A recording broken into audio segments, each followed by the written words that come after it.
Barnes & Noble is the largest book retailer in America, and for many people, it's the only book retailer they have any real experience of shopping in. It seems like you're never too far away from one. You find them in most major malls or cities, which can easily lead to that feeling of them being sort of inevitable. Barnes & Noble is everywhere. It'll be around forever. Well, in this video, I'm really excited to talk a little bit about the current state of Barnes & Noble as a business, also as a way of talking about the current state of book retailing in general, because of some of the more recent shifts in strategy and leadership that Barnes & Noble has implemented.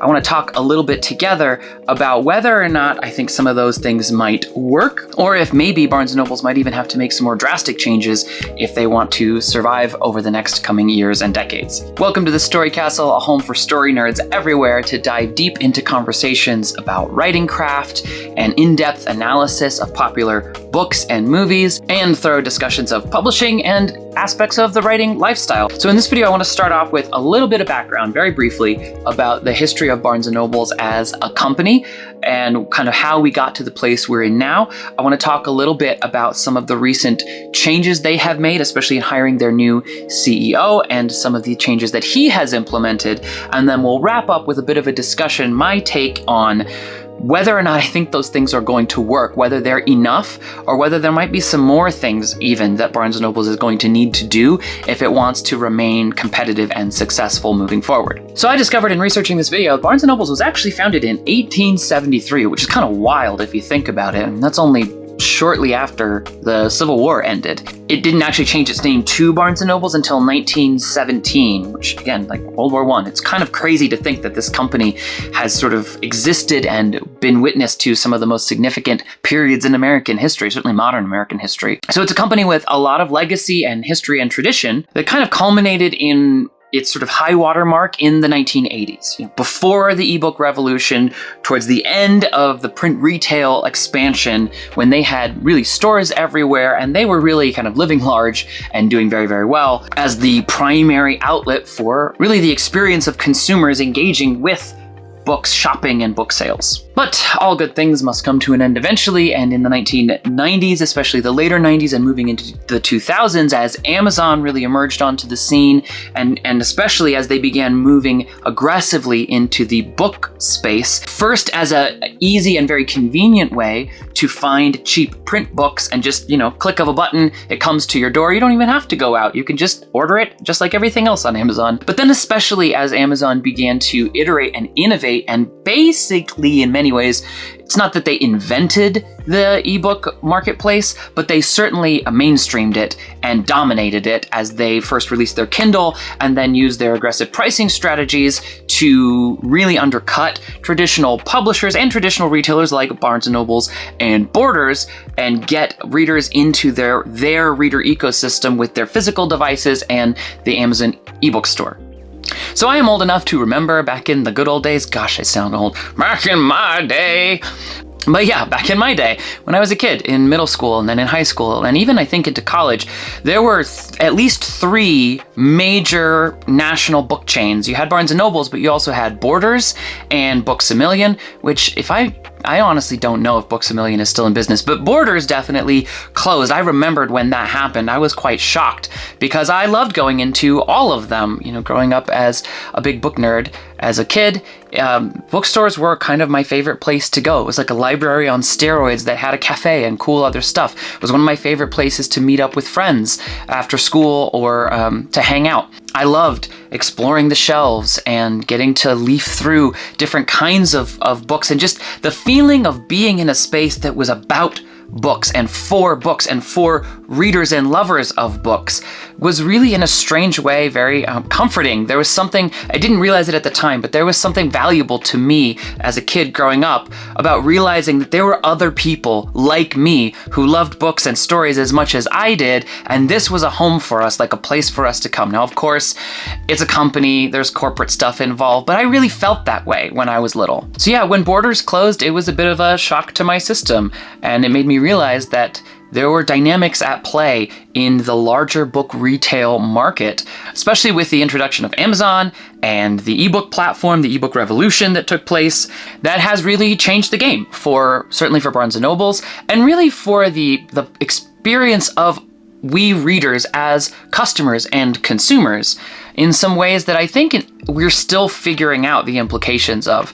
So yeah, Barnes & Noble's experienced increasing decline, can you say that? Experienced strong decline in their book sales throughout the 2010s, which led to a lot of retail store closures of the places that had been opened up, maybe in areas that were a little less sustainable. They tried to compete a little bit late to the game with their Nook device and their Nook bookstore, but there were a lot of issues with that. First, I mean, the device itself is it's a little bit like, Android versus iPhone. Like, there's pros and cons to both. But I actually think the biggest challenge they faced is that they insisted on patterning their digital bookstore off of their physical retail space, and a lot of the kind of structuring of how the algorithm presented books to readers was really based more on what Barnes & Noble's wanted to show you, whereas Amazon really innovated in the space of trying their best to show you what they thought you wanted to see. And that may sound like a subtle difference, but it makes all the difference in the world to readers. So the Amazon ebook ecosystem really became the domain of the indie author. As indie authorship became popularized, normalized, and formalized over the 2010s and into the 2020s, that was mostly, almost exclusively, really happening in the Amazon space, because we knew, and as I was getting into the game, everybody said, honestly, don't bother with the Borders bookstore digital space, and then that closed, or Barnes & Noble spaces, because you really can't compete with traditionally published authors in those spaces, and you have a lot less control and viability of reaching new audiences compared to what you have on Amazon, especially when Amazon introduced Kindle Unlimited and had the exclusivity clause. And there were just a number of things that Amazon did like that to really dominate the ebook space. And so even as Barnes & Noble's was kind of trying to compete there, they didn't really have a ton of success. It's good that they pushed out, but their market share even today is just a small fraction of compared to the Amazon market share of that space. But all of that period, I think it finally became clear to the Barnes & Noble's, board. I'm not highly experienced in the world of corporate hirings and firings and so on, but one way or another, they figured out that they needed to do something different because what they were doing was not working. And they hired James Daunt as their CEO. James Daunt was a successful book retailer in the United Kingdom, and then he was eventually hired to kind of transform the Waterstones bookstore, which is, the Barnes & Noble's equivalent. It's certainly the place that when I was studying at Oxford, that was the major retail bookstore that I would pop into. And he did a phenomenal job of really rehabilitating Waterstones, both in terms of, the public perception of their brand and their actual retail sales. Like, they were failing, and he turned that ship around very successfully. So I think it was a smart move on Barnes & Noble's part to go out and hire him. And in 2019, he was brought on as the new CEO of Barnes & Noble's, and he brought with him a number of strategic changes and realignments to Barnes & Noble's. So let's get into talking about what some of those are and how well some of them have worked or not worked as of now, about 5-ish years on from when he was hired. I think we can distill James Daunt's primary strategic changes into 4 main focuses that all center around the broader strategy of turning Barnes & Noble's back into a bookstore. In their various kind of disconnected efforts to compete with Amazon, the stores had increasingly become antiseptic and corporate and unenjoyable the stores were to be in terms of their atmosphere and ambiance, and also how much, if you went to a Barnes & Noble's in 2015, how much of the store was devoted to movies and CDs and increasingly games and kids' toys and all of this shelf space for stuff that wasn't really books, in an effort to try to prop up the retail locations. But in a lot of ways, it never really made sense to me, because it was like, but why would I go to Barnes & Noble's to buy a board game or to buy, a kid's science kit or a new DVD? Again, not to be harsh, but if I want that stuff, there's other stores that really specialize in those things. And frankly, there's always Amazon. If I just want a board game for someone's birthday present, am I really going to go out of my way to go into a Barnes & Noble's location to shop for it? But at the same time, they're really not, most of those things aren't necessarily impulse buys. So if I'm in the store because I want to be in the store because of the experience of being in a bookstore, how likely am I as a customer to go, oh, and while I'm here, let me buy, this $50 board game? It's probably not going to happen. And yet that was kind of the increasing direction of those stores. And ironically, that more and more undercut the experience of being in a bookstore and the reason to go there in the first place. So it was kind of like a weird doom loop that they had gotten into. And he assessed that and has been working to address that through a series of 4 primary kind of strategic shifts. So let's break those down. The first was on restoring a bookstore ambiance, and especially in moving away from some of the generic and a little bit maybe mothballed or dated branding that the chain had sort of taken on, and really emphasizing that the bookstores should be places you want to go into, and that not just generically you, but its core audience, book lovers and appreciators. And even like I remember when they started reintroducing like comfortable seating, which they had largely eliminated. It used to be when I was a kid, they had couches and big armchairs, arranged in circles, and you could go and find a magazine or a book you wanted to take a look at and sit in a comfortable chair and leaf through it for half an hour and no one would bother you.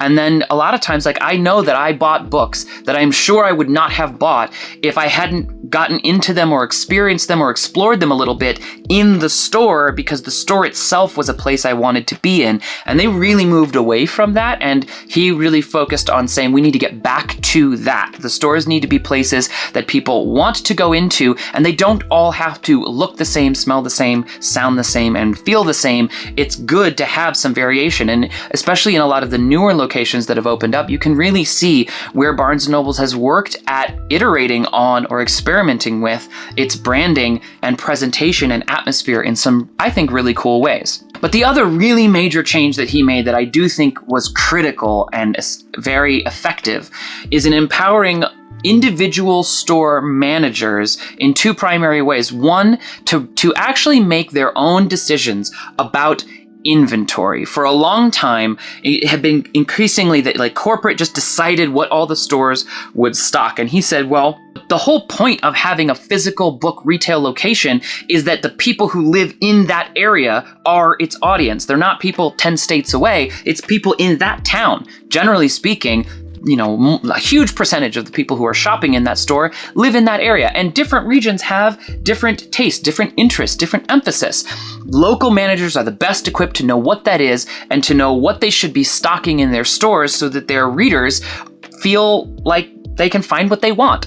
So thankfully he made that change. And then there's sort of an interesting sort of secondary effect to that, which is that he also empowered then local bookstore managers to make more decisions about events and other kinds of ways of engaging with the local community. And in my world, in the indie author world, especially, I remember it was about 2021, as some of the pandemic things were winding down, we all started realizing that suddenly local area indie authors could get book signings and events that used to be exclusively the domain of established, popular, major book authors that had a publisher backing them. All of a sudden, like I had friends that I knew quite well who would do like a 5 or 6 store tour in their state, that they reached out to local managers. They made sure, because they had their books available through Ingram Spark and different things, so the stores would stock their books, and they went out and did like signings and readings that were really well attended and successful, which is just mind-boggling to me at the time. Like that was not even possible 4 or 5 years ago. And that is a direct result of James Daunt's strategic changes in empowering local managers to make more decisions on the ground.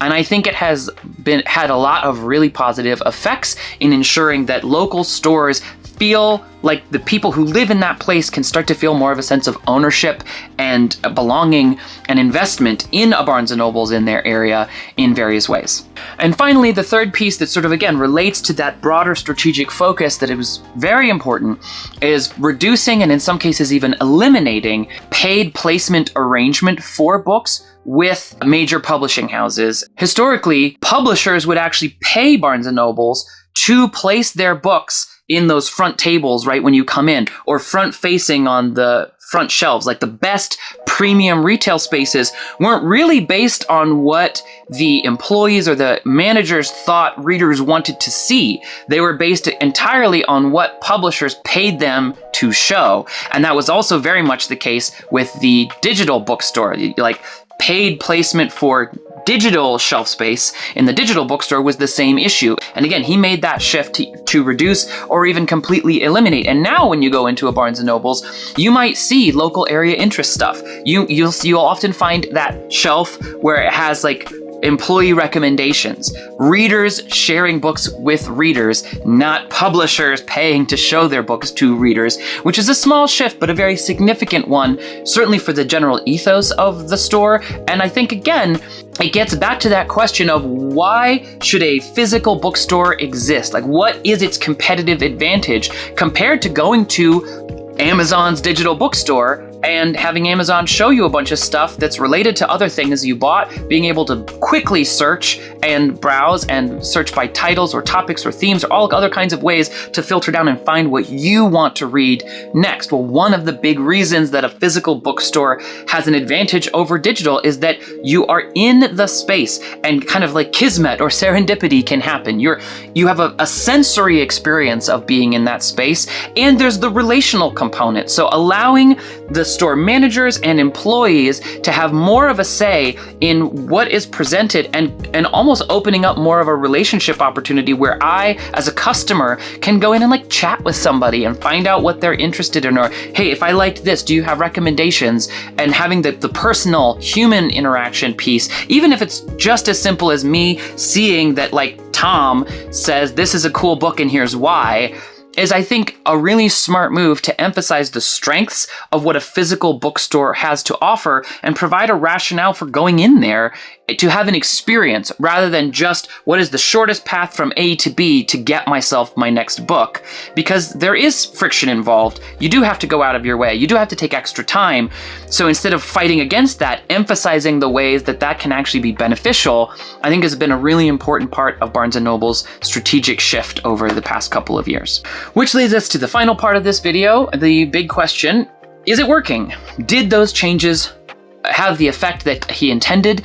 And does it seem like it's enough, or are there other things that maybe should also be considered or implemented to continue to work at this process of securing Barnes & Noble's future? Well, definitely at the moment, it does seem like broadly those changes are working. Barnes & Noble's sales overall are up above pre-pandemic levels this year for the first time, really. And, you know, obviously the pandemic was a huge hit to the challenges that a bookstore, physical store location experienced, but you know, they survived it, and at the moment sales are up, and they're actually looking at expanding again. Instead of closing locations, they're looking at reopening locations, but that brings, you know, challenges and potential dangers along with it. So yes, at one level the changes are working. I have to admit, and you can probably tell from my tone throughout this video, I am nervous about the future of Barnes & Noble's as a company. I mean, it's doing well, but as we have always seen, like, doing well can be the season right before it's not doing so well again. And there are a lot of significant challenges in dealing with Amazon's dominance, in just how extremely convenient it is. I will confess, and you know, tell me in the comments if you've ever experienced this yourself. Even when I'm in a Barnes & Noble's and I see a book that looks cool, my impulse thought is to check on Amazon and see if I can get it for cheaper. And it's something I've really had to work against, but it's one level, it's a little bit like, well, you're also just a faceless billion-dollar corporate company. Do I really feel that loyal to one over the other? Or is it just sort of whatever works best for me? I really love the experience of being in a physical bookstore. As I've already said, it was formative for me growing up. There's something really valuable to me about getting to be in that space. I feel the same way about libraries at one level, but there is something special about a bookstore that is just about going there to find and buy a book. And I have loved getting to start taking my kids there as they've grown older. And I love that Barnes & Noble's has a wonderful, really well set up and appealing and inviting kids bookstore location, because there's something, I can see it happening for them where they're starting to love the idea of books on their own, the experience of them, the experience of getting that tingle of finding a new story and the anticipation of what it might be as you get to go and read it because you saw it on the shelf, and then you have a little more ownership in that process of it. There's a couple of things I think would be great that I would personally love to see happen more in Barnes & Nobles as they continue to work on the strategy of making bookstores feel like bookstores. Personally, I would love to see even more done to make a comfortable environment or a comfortable atmosphere for readers to be in. More couches, more comfortable spaces to sit and linger and maybe even talk. I would also love to see more done to create community engagement opportunities, book club conversations or discussions. It does not seem like it would be that hard for a local Barnes & Noble store to organize a maybe monthly book reading where there's a book on offer and then everyone can read it and come and hang out and have a little bit more of a bigger party hangout discussion book club connection where you can find other readers that they live in your area and you can connect and talk. That is an experience that Amazon can never offer. So finding more ways for the stores themselves to lean into the best of what is available in a brick and mortar location when you actually have people, living, breathing humans next to each other or able to connect with each other. I think the more that Barnes & Nobles leans into that, the better off they will be in the future. And I personally hope they continue to do well in the future because I really want there to continue to be a real major book retailer available. I think it's important. And personally, I would just be really, really sad if Barnes & Nobles ever closed the way Borders and many other bookstores that I remember as a kid have had to do over the years. What about for you? I would love to hear if you have a fond bookstore memory or experience to share in the comments. I would love to read those. Do you think that Barnes & Nobles has done enough? Do you enjoy going into them and being in them, or is it really not worth your time compared to the convenience of online shopping? I would really love to get your take because I only have my experience and I'd love to hear yours. If you enjoyed this conversation, if you're interested in thorough, in-depth discussions and analysis of storycraft, writing, book publishing, and the writing lifestyle, then I hope you subscribe to the channel and come be part of the Story Castle community with me and everyone else, and I will see you in the next video.